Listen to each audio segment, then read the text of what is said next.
Hello friends, welcome to physics classes. इस video में हम न्यूमेरिकल 24 सॉल्व करेंगे। अगर आप हमारे वीडियो को पहली बार देख रहे हैं तो चैनल सब्सक्राइब कर लीजिएगा। देखते हैं क्वेश्चन क्या कहता है। सरकंडे की दो समान आवेशित गोलियां जिनमें प्रत्येक का द्रव्यमान 10 ग्राम है 120 सेंटीमीटर लंबे सिल्क के दो धागों द्वारा एक बिंदु से लटकाई गई हैं। दो गोलियां हैं हमारे पास जो दो धागों द्वारा किसी एक बिंदु से, मान लीजिए इस बिंदु से लटकाई गई हैं। तो ये आपका जो है हो गया लटकने वाला जो पॉइंट है, ये हो गया। यहाँ से 120 सेंटीमीटर के दो धागे हैं 120 सेंटीमीटर के, और ये दोनों लटकाई गई हैं।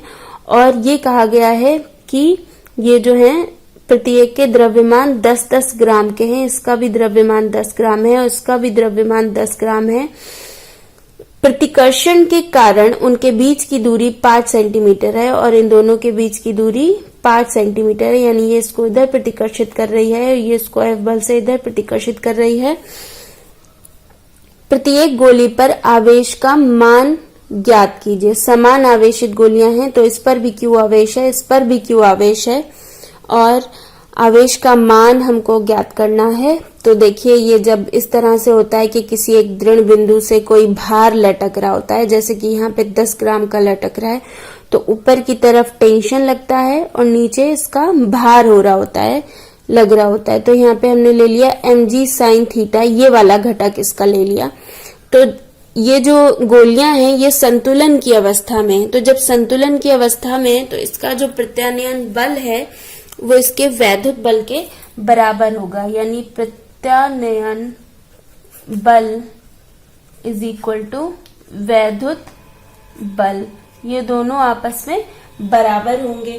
तो देखिए प्रत्यानयन बल जो है वो हमारा ये वाला हमने फैक्टर ले लिया, F is equals to mg sin theta, और वैद्युत बल हमने कूलाम के नियम से लिखा 1/4πε0 Q1 Q2 upon R square. तो देखिए m का मान 10 ग्राम दिया हुआ है, उसे हम किलोग्राम में चेंज कर लें 1000 से डिवाइड करके, और g का मान हम लोग जानते हैं 9.8 होता है into sine theta. Sine theta की वैल्यू कहाँ से आएगी अभी थोड़ी देर में सॉल्व करते हैं। Sine theta is equal to 1/4πε0 मतलब कि 9 इंटू 10 की पावर 9 इंटू क्यू स्क्वायर। ये क्यू स्क्वायर मैं क्यों लिख रही हूँ, क्योंकि दोनों आवेश Q1 और Q2 जो है वो समान है। तो ये भी Q1 है, ये भी Q1 और Q2 दोनों Q है, तो ये क्यू स्क्वायर आ गया अपॉन में R स्क्वायर। R स्क्वायर का मतलब 5 इंटू 5, और ये सेंटीमीटर में है तो इसको आप मीटर में लिख लीजिएगा। तो ये हो जाएगा इंटू 10 की पावर -2 इंटू 10 की पावर -2। 100 से ये वाले 5 को डिवाइड करा और ये वाले 5 को डिवाइड करा, तो ये इतना निकल कर आ गया। अब साइन थीटा कैलकुलेट करने के लिए हम क्या करें, इस बिंदु से यहाँ पे एक लंब ड्रॉ कर लें। तो ये जो है इसके मध्य बिंदु तक है, तो ये अगर 5 सेंटीमीटर है तो ये 2.5 सेंटीमीटर होगा और ये 2.5 सेंटीमीटर होगा। ये एंगल अगर आप थीटा मान लीजिए तो साइन थीटा जो होता है वो आपका होता है लंब बटे कर्ण। तो ये आपका लंब है और ये कर्ण है।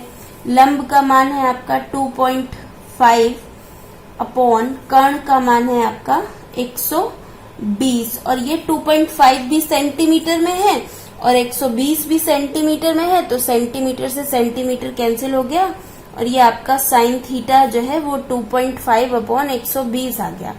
इसका मान हम यहाँ रख देंगे और क्यू स्क्वायर हमको कैलकुलेट करना है, तो क्रॉस मल्टीप्लाई कर लेते हैं सबसे पहले।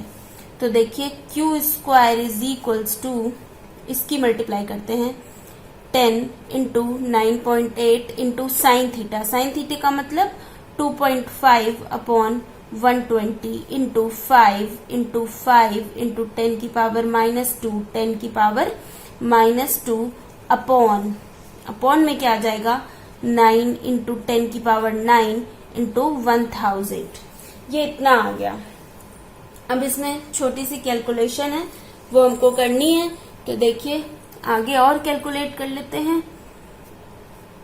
ये कैंसिल कर दीजिए आप यहाँ से, देखिए ये 120 दिया हुआ है आपका, ये 1000 है और ये 10 है, इनको सबको कैंसिल कर दीजिए और 5 की 5 से मल्टीप्लाई करिए तो ये भी 25 आ जाएगा और ये आपका 2.5 है।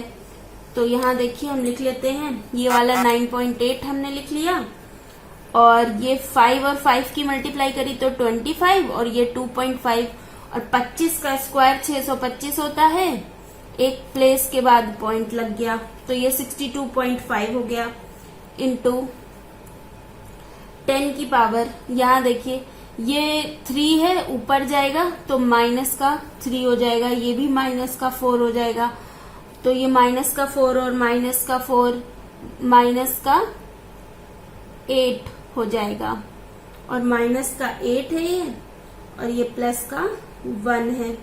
तो देखिए कुछ छूट रहा है पे, हाँ ये 9 भी है देखिए। तो देखिए सारी पावर्स हम यहाँ लिख लेते हैं, कैसे करेंगे, 3 ये है और 9 ये है, 9 और 3 12, तो ये 12 ऊपर जाएगा माइनस का 12 हो जाएगा, ठीक है। 3 ये है और 9 ये है तो 12 हुए, ये माइनस के 12 ऊपर चले गए और ऊपर पहले से ये माइनस के 4 हैं और ये वाला 0 हम कैंसिल कर देते हैं। तो देखिए माइनस का 4 माइनस का 12 माइनस का 16 आ रहा है, अपॉन में ये हमारे पास है 9 इंटू 12।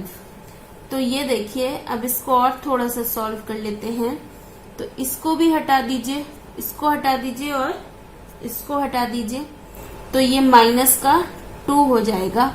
तो ये 98 इंटू 625 अपॉन 12 की 9 से गुणा कर लीजिए, या फिर इसको अभी थोड़ी देर के लिए ऐसे ही रहने देते हैं।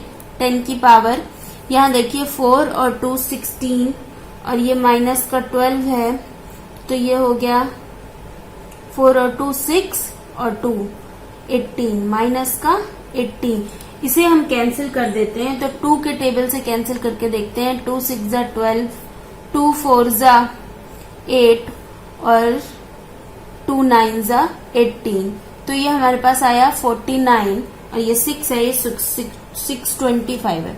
तो देखिए 49 इंटू 625 अपॉन 9 इंटू 6 इंटू 10 की पावर माइनस 18 क्यू स्क्वायर में निकल कर आ रहा है ये। तो अगर क्यू चाहिए तो इन सबका स्क्वायर रूट ले लेते हैं। 49 इंटू 625 अपॉन 9 इंटू 6 इंटू 10 की पावर 18 है, तो ये माइनस का 9 निकल कर आ जाएगा और 49 का 7 आएगा, 625 का 25 आएगा, 9 का स्क्वायर रूट 3 आएगा और ये अंडर रूट ऑफ 6 ये रह जाएगा। Q इज इक्वल टू और मल्टीप्लाई 10 की पावर माइनस 9, ये इतना निकल कर आ रहा है। तो देखिए अब जब आप इसको सॉल्व करेंगे तो ये आपके पास आ जाएगा, सीधे सीधे आपको इसकी मल्टीप्लाई करनी है और इसके स्क्वायर रूट लिखना है। अंडर रूट 2 अंडर रूट 3 लिख लीजिए। अंडर रूट 2 की वैल्यू 1.414 होती है, इसको आप याद कर लीजिए, कैलकुलेशन में आसानी रहेगी। और अंडर रूट 3 की वैल्यू 1.732 होती है। तो इन सबको मल्टीप्लाई करके डिवाइड कर लेंगे तो ये आ जाएगा 2.38 इंटू 10 की पावर माइनस 8 कूलॉम। तो ये दो अलग अलग आवेश हैं और ये आपने स्क्वायर रूट निकाला है, और स्क्वायर रूट जब भी निकालते हैं तो आंसर प्लस माइनस में आता है। तो ये प्लस माइनस के दो आपके आवेश आ गए हैं। 2.38 इंटू 10 की पावर माइनस 8 कूलॉम। तो ये क्वेश्चन भी छोटा सा क्वेश्चन था, इजी सी कैलकुलेशन थी इसकी। अगर कुछ आपको समझ में नहीं आया है कमेंट सेक्शन में बता दीजिए। वीडियो पसंद आया तो लाइक और शेयर कीजिए। Thanks for watching. Meet you soon in the next video. Take care.